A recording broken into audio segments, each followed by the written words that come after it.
problème de la souveraineté a changé de nature.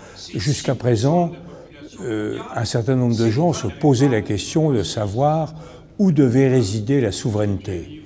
Les souverainistes, comme on les appelle, considèrent que la souveraineté repose dans l'État-nation, ce qui posait un certain nombre de problèmes sur la définition de la nation, etc.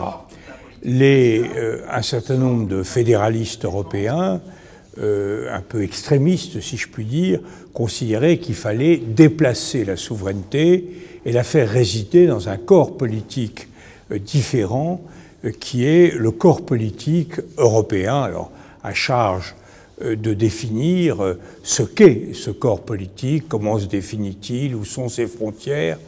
Et je pense que le problème se pose autrement aujourd'hui.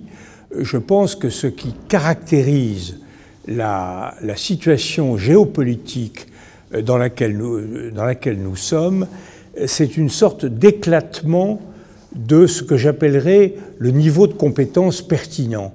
C'est-à-dire que dans l'ancien monde, celui de la Révolution française par exemple, toutes les compétences étaient exercées dans le cadre de l'État royal puis républicain.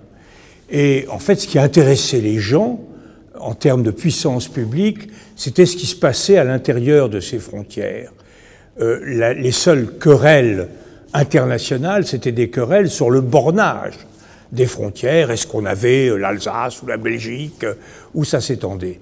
Or, je crois qu'avec la fin de l'ère néolithique, qui en fait s'est prolongée pratiquement jusqu'à la fin du XXe siècle, avec la fin de l'ère néolithique, nous avons un éclatement du domaine de compétences pertinentes, et le problème n'est plus celui de la souveraineté, c'est celui du partage des compétences à différents niveaux. On appelle ça la subsidiarité d'une certaine façon. Certaines compétences ne peuvent plus être traitées au niveau de l'État-nation et doivent quand même être traitées de façon démocratique. Ça implique donc qu'on invente une sorte de cité gigogne dans laquelle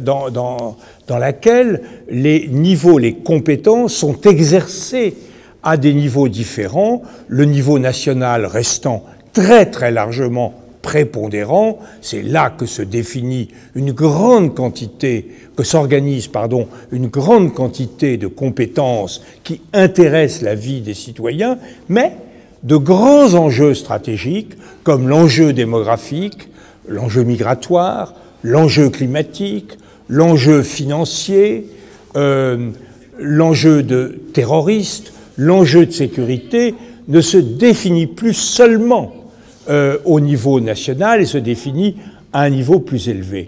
D'où la question qui est posée à nos sociétés, qui est d'organiser non pas un transfert de la souveraineté, car l'Europe n'a pas plus de prétention à exercer la totalité des pouvoirs que les États nationaux, mais à organiser un transfert de compétences. Et c'est là, à mon avis, que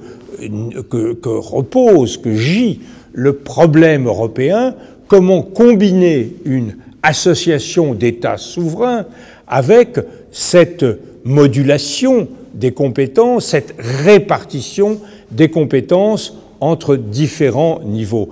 C'est pourquoi je ne suis pas, pour ma part, très sensible au thème qui a été développé sans doute d'une façon un peu métaphorique par le président de la République, qui parle de souveraineté européenne. La souveraineté, c'est un pouvoir qui n'est lié par rien. Pas du tout. Tous nos pouvoirs sont aujourd'hui liés d'une manière ou d'une autre.